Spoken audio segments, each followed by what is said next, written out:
Hey there, and welcome back to the Trust Your Hustle podcast, where we teach you to go from surviving to thriving with amazing people in the world. My name is Anthony Trucks, and I'm your host.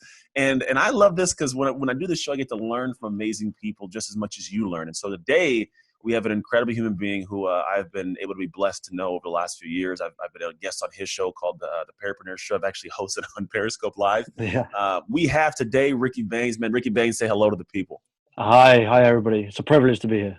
Yeah, thank you, man. I appreciate it coming. It's a privilege to have you on, honestly. I love the accent. If I could have a great accent, God, one day I'm going to do a fake one. My daughter, for some reason, can honestly do a pretty good British accent. I don't know. She does it? It's super weird.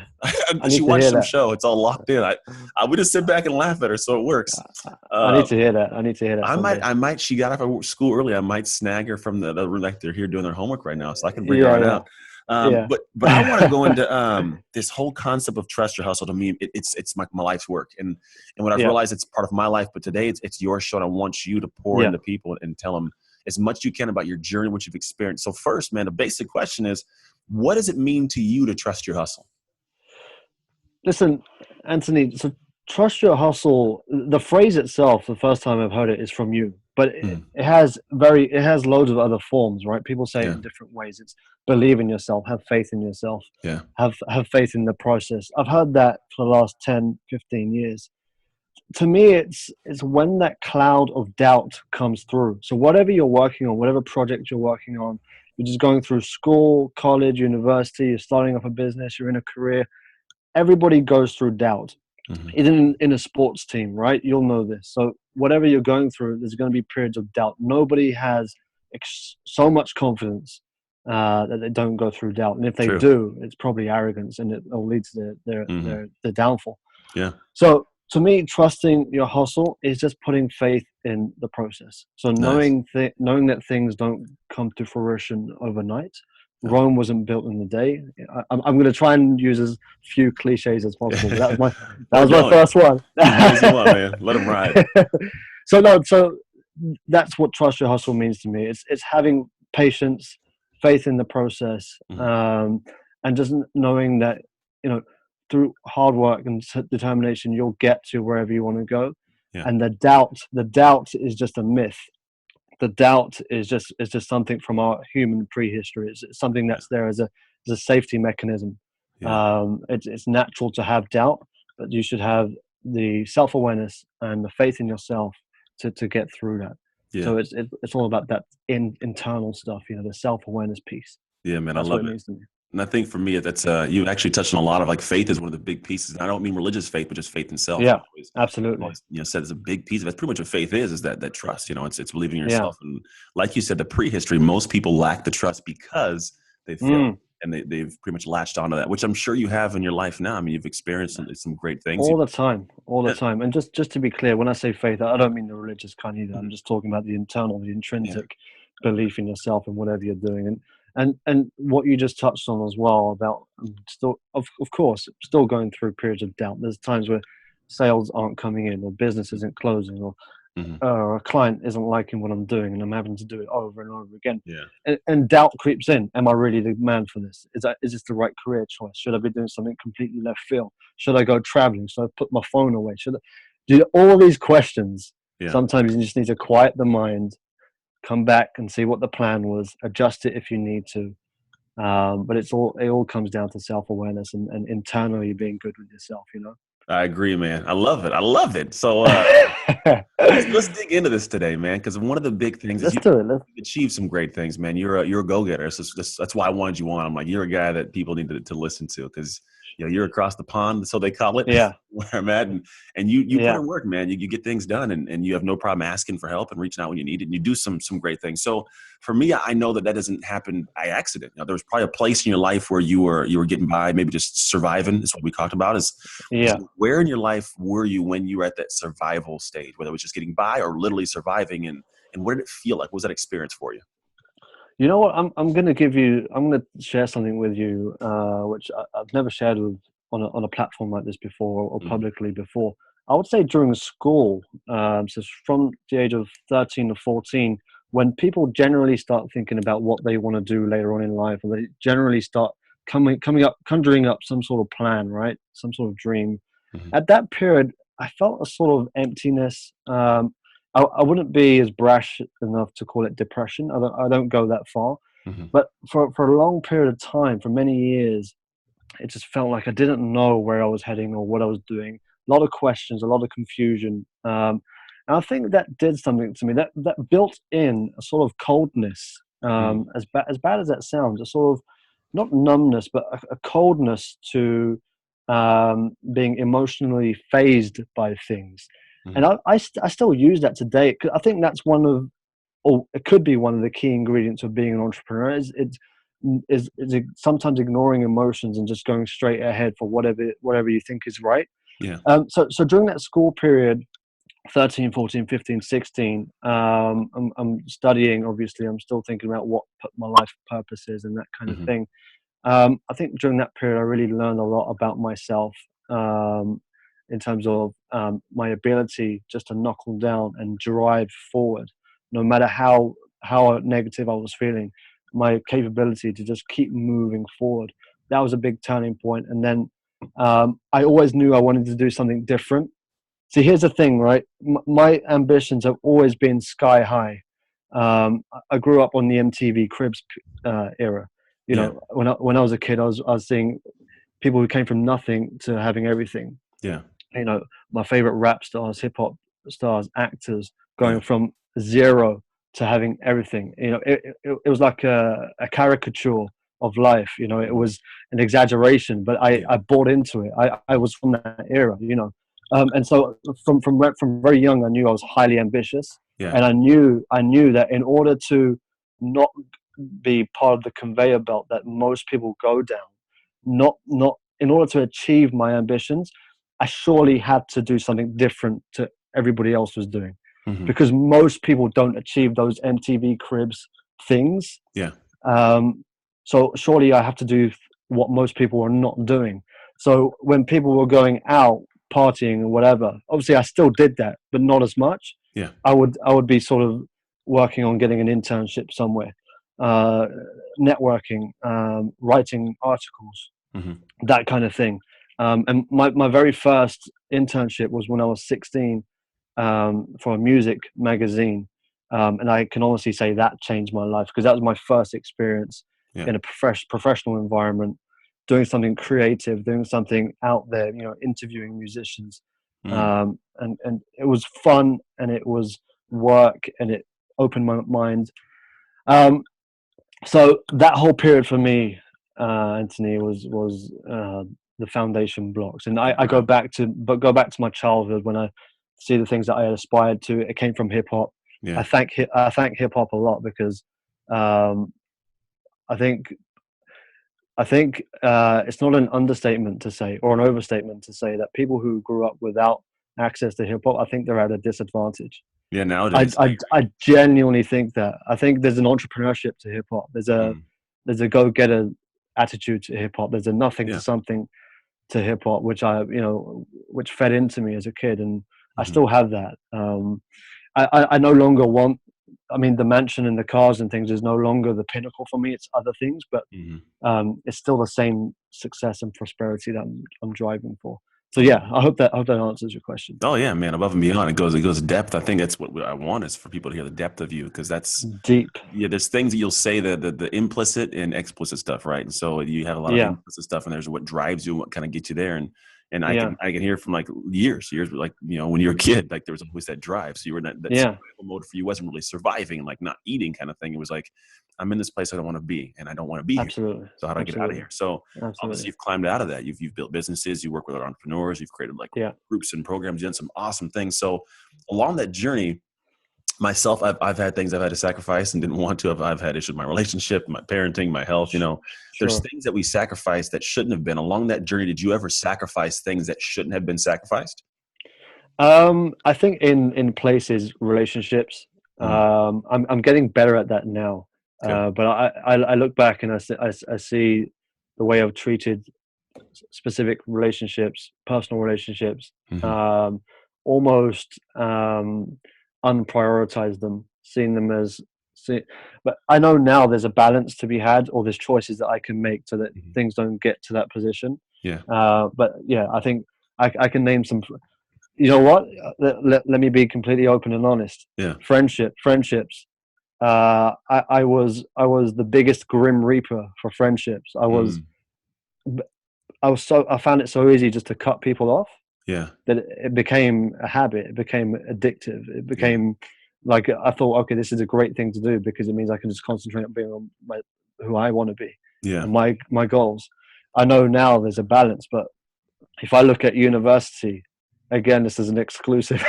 If I look at when I was at university, when I graduated, so after I graduated, I lost touch. I lost touch with every single person that I considered friends at university and prior. You know what I mean? Yeah. So it comes back for me. It comes back to that sort of coldness that I had. Yeah. Combine that coldness and the lack of emotion, and combine that with the high ambition. Yeah. Put those two together. Ruthlessness. You get ruthlessness. And you get a narrow tunnel vision. But I know now that there's a sort of a balance to be had. There's fulfillment and well-being and friendships, and I'm getting much better at that. But yeah, that's good, man. And I that's actually something you're not alone in that. I think there's times when I've kind of been, borderline there. I don't know if I would cut everybody off, but there's times when it's like, if you're not with me or on my ship, I can't be with you. But I think at the same time, it helps you weed out over time people that belong in your life, because I don't have time for everybody. And I realized some people were there, I guess, in my realm, NFL stuff. People were there because I was in the NFL. They were there because I was a guy. And once I got to the point where I'm at, like, not in the NFL and I'm running my regular gym business, you see people naturally kind of dissipate. And so, but yeah, I think people who are hustling, one thing I also realize is it's great to share your experiences with people that matter to you. Have you ever felt like whenever you win, if you're by yourself, it kind of sucks? Yeah, absolutely. I think the spoils of victory are always the easiest to share. I think when you're losing or when you've lost, that's when it's difficult to share. Particularly for me, I'm not the kind of person who seeks sympathy. I prefer my losses to be my losses. So yeah, no, I totally empathize with that. Now I understand the benefit of having good people around because you can share everything with them, and it's very helpful. I love it, man. All right, so I want to get into the sacrifice that a lot of people aren't willing to make, and sometimes they don't even know what it is. And what I mean by that is the sacrifice it takes to succeed. There's going to be things along this journey you've been on, that I've been on, a lot of people that have been on. There's things they have to sacrifice to get where you want. They say you have to sacrifice who you are for who you'll become. What have you noticed in your life you had to sacrifice to get to the place you're at that other people weren't willing to, or weren't willing to for long enough?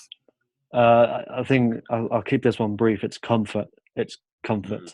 I like that. I think, particularly as I still do events and things now, and I see younger people, sort of 16, 18, 21, and they're describing what they want to do and their current situations and what they're doing. A lot of them are unable to give up comfort. I think that's something I found easy to do. I enjoy discomfort, as strange as that sounds. I enjoy disruption. People talk about things like economic meltdowns and financial crises and financial problems in the economy. A part of me really looks forward to that. I love disruption. I love it when things go wrong. It means that something can grow out of that much better. Disruption breeds growth, in my opinion. So, so comfort, opportunity. You're right. So comfort is the biggest thing I was able to sacrifice, and I think that's one of the things that most people probably find it difficult to sacrifice because it doesn't make sense as a human being. Why would you give up something that makes you happy or makes you feel secure and safe? It doesn't make sense. But if you think about it from a growth standpoint, it makes a lot of sense. So I think it's comfort, my friend. I think that's what I'd go for. Yeah. So I want to go into one. It's a simple question, but it may be hard to answer sometimes. It is how do you do that? Like, how do you continuously go against discomfort? Enjoy it. Like, were you always that way, or is it something that just all of a sudden you're like, I like this? Like, what was that switch? How did that happen for you? Definitely not always that way. I was very timid, very shy. And I think I had a complete 180 on that. I can't really put my finger on when that was, but I remember the period when it happened. I think it was probably when I left home to go to stay at university for 3 years. Mm-hmm. Somewhere during that period, I found my independence, and I found who I really wanted to be. And it became fun to be uncomfortable. I kind of enjoyed. I like, for me, life gets boring when it's too comfortable. I get itchy when it's Mm-hmm. comfortable because Yeah. I'm like, I'm supposed to be doing something. There's supposed to be something that's creating some sort of anxiety. I'm Yeah. the kind of person who thrives on stress. Yeah. I like pressure and stress. I think that's why I went into sales. I think that's why I like sales. I like business development. I like having that pressure. Do you know what it is? I think it's a very binary thing for me. I'm able to switch between everything matters and I care about everything to nothing matters and I care about nothing. I'm able to make that. That's a switch for me. I can do Yeah. that, and because I can go from everything matters to nothing matters, um, it means I'm happy to go into uncomfortable positions because Yeah. I can make that switch whenever I want. It's up to me how I feel. Yeah. Do you know what I mean? I I, know. I look at I look at life very standoffish, but also at the same time very deep in. It's a switch. It's a Yeah. binary switch. I don't know if that makes sense. I think what I'm hearing is it's what I call investment bias. I think it's not that everybody calls it that, but it's when you get to that point where you're so deep in something, you think like, oh, I've been doing this, I have to keep doing this. Yeah, And when you can get to the point of being like, okay, to be free of this burden, free of whatever this thing free is, of the burden. That's right. it's like, That's what oh, it is. I can try something new. And I think what I'm hearing is like, you don't just kind of nonchalantly do stuff. When you do it, you dig, you go. But you're Absolutely. not to a point of like, I'm going to lose money, I'm going to go broke, I'm going to go unhappy. Like you can flip switches and go and be able to. So when you do that, you bring yourself to these problems and you have confidence in yourself and your abilities. Yeah, I think it's an emotional thing as well. It's an emotional switch as well. I have the ability to not be emotionally invested in something Mm-hmm. and also be emotionally invested. It's up to me, you know. Yeah. So that's why I'm happy to go all in on something Mm-hmm. because I know if it goes bad, I won't have any emotional distress about it. It's up to Yeah. me if I want. I don't think I was born with that. Do you know what I mean? I I don't think know if that's, I'm. yeah. That's more that's actually deeper, man. Because what you're pretty much saying is it doesn't define you. You It are you. doesn't define me. Yeah. Yeah. And you create something, which is awesome. And then at the end of the day, if it doesn't work out, it doesn't mean you aren't good. It means that Yeah. wasn't, but you've got a lesson and now you can apply to the next journey you go on.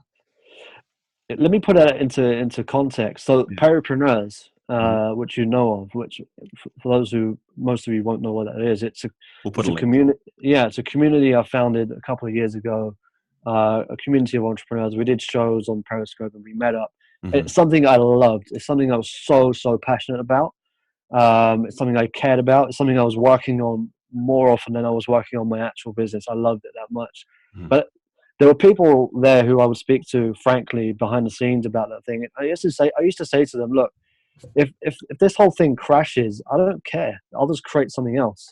Mm-hmm. So I think I have that the ability to be completely emotional about something, and then if it goes wrong, I can be completely unemotional about it as well. Yeah. I feel quite privileged to be able to do that. It's a Yeah. dangerous thing as well, but in the right hands, in experienced hands, I think Yeah. it's a useful thing to have. Yeah. But I think it's actually a great thing because in the way I look at it is whatever you have is like love, right? If you try to hold on to love with two hands and you squeeze, you become Mm, weird and tight. Everybody's like, this person's clingy, right? That's literally what it is, yeah, like clingy. You want to leave, right?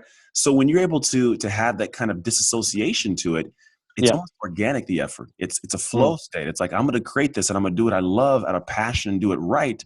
But yeah, it's okay if it fails. And so in doing so, it's kind of like love. You're engaged, but you're not trying to control everything and freaking out. It makes it absolutely. move smoother and it does better, I think. Yeah, I think you said what I was trying to say in half the time. Sometimes it works like that. I do a lot of talking. I find a bunch of weird words. My brain operates funny. But man, I want to go into the thing that I like to hear because Yeah, everybody has their 15 minutes. They're gonna win at something. If you try hard enough, you'll succeed at something. But how yeah. do you like get to the point where like you've done kind of what I've done? You're a serial entrepreneur. You bounce around different things like you're talking about. What do Yeah, you think are your principles? Like what things do you do that allow you to sustain that stuff, like success, the drive over a long period of time? I think one of the key parts of building something and sustaining it is having the right people around you. I don't think I can stress that enough. Um, there's so many projects and little things I started before I found my groove, Mm-hmm. which I really was quite arrogant about, and I said, this is my thing, and I'm going to drive. But really, in the history of time, nobody's ever done anything by themselves. Even Jesus had disciples, right? Mm-hmm. Mm-hmm. So I think having the right people. I'm still here. Don't worry. Keep going. I'm still here. Yeah. So having the right people around you is integral, and it's up to you to decide who those people are and what positions they play, and what functions they have around you. Right. So you might start a project by yourself. Fine. Mm-hmm. You'll have so much stuff to do. You're going to have to delegate at some point. So you're going to have to start picking people out and saying, okay, you can do this, you can do that. And there might be a trial and error process where you go through loads of people, but you'll find the right people. And it's about how you treat those people as well. Mm-hmm. So I'm a big believer in making friends before making business. I like that. Even in sales, even in pitching, I went for a pitch 2 weeks ago with somebody else from another company. We were going into something together, and she was quite surprised about my approach to the pitch. So we're meeting these two guys who we wanted to get business from, mm-hmm. and for the first 10-15 minutes, I was just trying to build a friendship. I was asking what they did, about, I did some research on them, about their favorite sports team, their favorite wine, and I was making jokes for about 15 minutes, of an important pitch, and then we got into business. I think, people buy people. That's my second cliche of today. I heard it before. So, I'm a big believer in building the right team around you, or having the right people around you, and treating those people well. Making friends before you make business is important. I think that ensures that whatever deal happens, it's mutually beneficial, and mutually beneficial deals last the longest. So those are my two key things there, brother. I like it, man. No, this is it's obviously stuff that it takes obviously a lot of years to experience and kind of go through. But I think the key word I just said was experience, right? Because experience comes from people doing stuff, failing, succeeding, whatever it might be. So for someone listening right now who's like, man, this all sounds good. I have this big vision, big dream. I want to create something, or I just want to be a better person. I want to, whatever it might be. When they get to that point of sticking and like they're a little bit scared or they're a little standoffish, what would you say to somebody, or maybe what would you say to your young self before university? Be that nugget that could hopefully push them past that hill. I say, what do you have to lose? And why do you care about what other people think of you? I was having so I have a few mentors, a few coaches. I was having a discussion with one of them just a week ago. And we kind of came to the conclusion that most people's problems or most people's anxieties come from the fact that they care too much about what other people think about them. So what is somebody going to say if this doesn't go well? What is my mom or dad going to say if I lose a lot of money in this, or this doesn't go to plan? And you can't hold on to that. It's if whoever's listening to this, if you're in that position, you've got to find some independence of thought, and you've got to stop caring about what people think of you today. Maybe care about what people think of you in 1,000 years' time. How about that? How about your legacy? Because history does a funny thing. History sieves out. It removes all of the unnecessary stuff, and all that's left in 1,000 years' time or 100 years' time will be what you actually did and what you actually tried, and the real human stuff gets left behind. So maybe think less about what people think of you today. Think more about your legacy and what people will think of you in hundreds of years of time, years from now, about the actions that you're taking now. How does that change? How does that change your thought process on a day-to-day? I think you'll start doing stuff. I think you'll start thinking, well, I've got a real times against me. I've got stuff to achieve. I don't care about what people think. And if I lose, it's my loss. If I win, it's my win, and I'll share it. But don't spend too much time wondering and thinking and pondering, and you'll think yourself to death. Yeah, I agree, man. Most people spend too much time in decision-making mode. It's like, what should I do? Should I do this? And 3 months, 6 months, 3 years, 6 years go by, and they're like, gosh, I should have just taken that step or created that thing. And so pretty much. Or they ask too many people, or they ask so many people about whether they should go ahead and do it. Yeah. It becomes, It becomes I know what that's like. My best friend in the world, man. He's a blue collar guy, and I love the dude. Nothing against that. But if I run my ideas past him, like nothing that I ever would have done would have come to fruition based on him. Like, no, why do that? And it's okay. It's based upon each person's values and what their ambitions are. And I find it's really hard if you're a ambitious, driven, like thoughtful, open minded person. Sometimes there's people you can't talk to. And it could be your own wife, husband, kids, brothers, cousins, could be your friends, right? You can't live inside of their zone, though. You got to choose your own path. If you have huge ambitions like the people watching this will have, there are some people in your life that you just can't share those with because they won't understand. It'll almost feel embarrassing to share your dreams or visions with them. Go ahead and do it, but don't care about what they think because they're only going to put you down. So don't take any notice of that. I agree. Just think about what they will write about you in 100 years' time. That's it. I agree, man. There's a lot of people. One of the station course pieces that I have is one called Developing Your Dream Team. One of the big pieces is you kind of have to get to the point where you're very selective on who you take feedback from. If it's not your person, it's not a bad thing. It's just you have to choose who you decide to give energy to, because there may be people that you love to death, but they're not the right person to talk to about something specific. And so if you were to put the ball in their court, it's more so a limitation of their open-mindedness. As a matter of fact, TD Jakes, he had this really cool statement he said in a video, and I don't know what the video is called. If you guys can find it, look it up, let me know. I'd love to post it in here also. But he talks about a turtle and a giraffe. He says you can have a turtle standing in the exact same geographic location as a giraffe, but he says the turtle is going to report what they see from their viewpoint.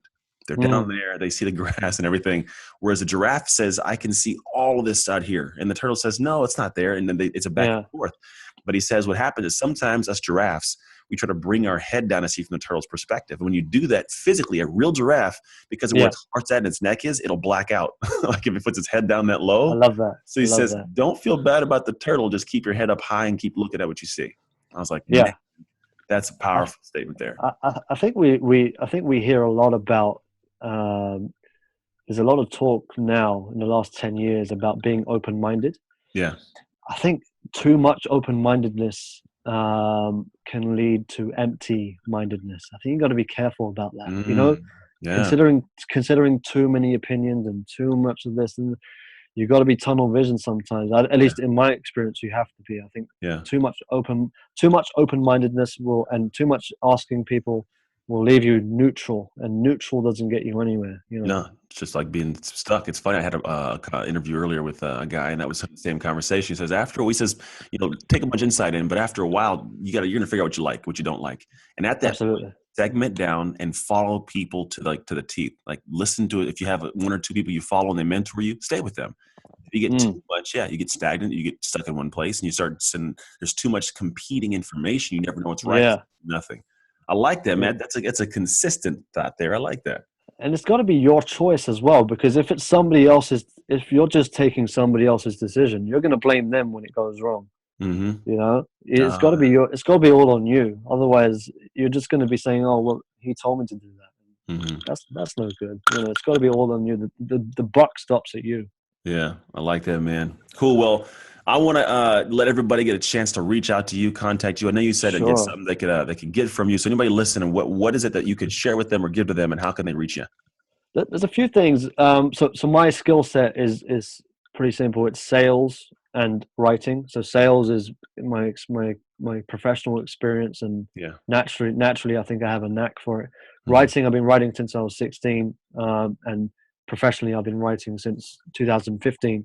For businesses all around the world. I'm working on a book now. So if anybody wants any writing or sales or anything that's in between those things, any advice or consultancy, or just to have a conversation with me about it or whatever, they can reach me.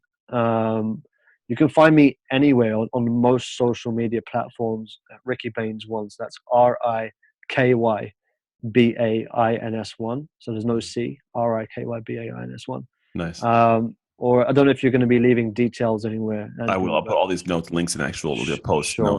So just follow those. And I'm happy to help anybody. So yeah, that's how they can find me. That's how they can Nice, find me. man. I appreciate it. And if you have a sign off message, what would you, if you were to say, is this one nugget? Because obviously you said a lot of different things here. What do you think would be the one thing you really want to hammer in that people can leave this with? Here's what I would say. I would say just take the courage to think for yourself. Take the courage to just be more independent. I think you'll find a lot more beauty, a lot more wisdom will come your way if you do that. You'll experience life in a much more fulfilling manner if you just try and separate yourself from what other people think. Not too much, because it's always good to consider, Mm-hmm. but don't care too much about what people might judge you on. Okay, Yeah. just judge yourself, play your own game, take opinions when you need to, but overall, just think independently. Just think for yourself. No, I like it. You said in that nice, smooth British accent. It's like butter, man. It's beautiful. Well, everybody watching and actually listening, thank you so much for joining us. I know you have a lot of things you do with your day, and time-wise could be doing absolutely anything, but you stuck here, you stayed tuned. I really, really hope that you got something that could be beneficial from it. And if you didn't, rewind, because there's great stuff in there. So you got to listen to it with different ears. And honestly, I want to say it's more so for me great that I can bring great people to you. So if you know somebody else you want to have on, feel free to reach out. Ricky's actually sent me some guys that are going to have on the future. Yeah, we've got a couple of good ones. Could I add one more thing just about Kilimanjaro? Just quickly. Oh, please do. Yeah. So another project that I've started up is called the XP Club. The idea of that is basically we take professional people from around the world, whatever you do, wherever you're from, however old you are, whatever background you have, and we put you in extreme environments, bucket list locations, but extreme environments. So the first one we're doing is in Mount Kilimanjaro, which is the second highest mountain in the world in East Africa. We're doing that in February. We're a group of 15 at the moment. If anybody's interested in that kind of thing, they can hit me up on those details that Anthony's mentioned. If anybody is interested in just learning about what I'm doing with that, it's all for charity, by the way. We've got a charity partner, and we're planning on doing this regularly, twice a year, taking people out of the office environment and into into nature, into to world wonders, to natural environments. And I think you guys might learn something that way about yourselves and about the world as well. So anybody's interested in that, contact me. Nice. And you might see me out there. I'm not going to do Kilimanjaro in February, but I'll be the next one. I will next one get out there. I will. I'm just timing of wife. But man, thank you again, everybody. Thank you again for tuning in. And remember, you got to trust your hustle to go from surviving to thriving. Thank you again, and we will see you next time.